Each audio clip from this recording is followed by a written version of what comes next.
susunod na programa ay rated PG. Patnubay at gabay ng magulang ay kailangan sa mga batang manonood.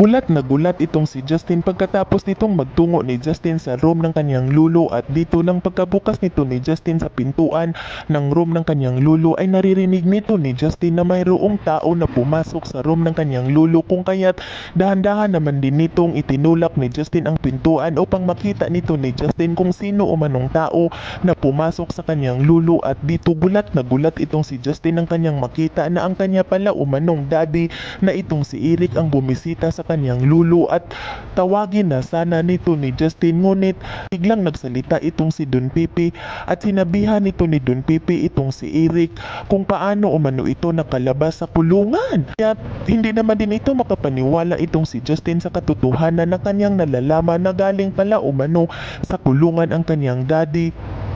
Kung bakit hindi umano nito sinasabi ng kanyang daddy sa kanya kung kaya't napanghinaan ito ng loob itong si Justin sa katotohanan na kanyang nalalaman at dali-dali naman din itong sinira muli ni Justin ang pintuan ng room ng kanyang lulo at dali-dali itong lumabas itong si Justin at nagtungo ito sa plaza ng Apex Medical Hospital. Samantala, gulat naman din itong si Eric nang kanyang marinig na tumunog ang pinto ng room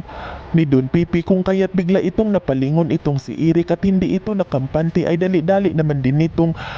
pinuntahan ni Eric ang pintuan upang alamin kung sino umanong tao na gustong pumasok sa loob. Baka narinig umano nito ng tao ang kanilang pinag-uusapan ngunit nang pagkabukas nito ni Eric ay kanyang nakikita na nagmamadaling lumabas ang kanyang anak na itong si Justin kung kaya't agad naman din itong nakapagsalita itong si Eric na hindi ba kaya umano si Justin ang gustong pumasok sa loob at paano na umano kung narinig nito ni Justin ang katotohanan na hindi nito sinasabi ni Eric sa kanyang anak. Kung kaya't dali-dali naman din nitong sinira ni Eric ang pintuan ng room ni Don Pipi at dali-dali naman din nitong sinundan ni Eric ang kanyang anak na itong si Justin upang alamin kung narinig ba umano nito ni Justin ang mga sinasabi ni Don Pipi sa kanya at dito nang malapitan na nito ni Eric itong si Justin ay agad naman din nitong tinawag ni Eric ang kanyang anak ngunit hindi nito pinapansin ni Justin at dito agad naman din nitong hinabol ni Eric ang kanyang anak at nang malapitan na nito ni Eric ay agad naman din nitong hinawakan ni Eric itong si Justin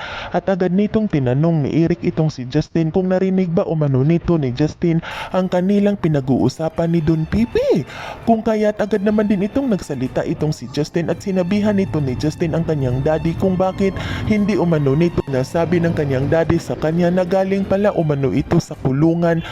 kung bakit inililihim umano nito ang kanyang daddy ang katotohanan. Yan ay ating aabangan sa susunod pa na pangyayari sa kaganapang ito ng abot kamay na pangarap. Huwag mong kalimutang isubscribe at i-hit ang notification bell ng aking channel